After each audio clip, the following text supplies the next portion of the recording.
Comment dire solidaire? Solidaire, s'il vous plaît. Comment chercher sur Google pour moi? Comment dire solidaire en anglais, mes amis?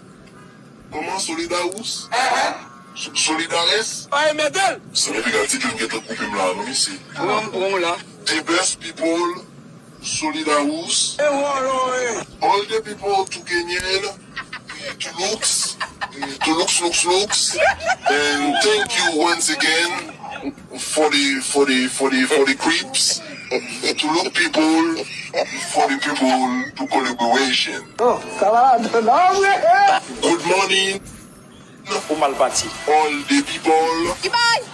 Today, me, Premier Minister, Pas de senti là. stand up before here to speak up in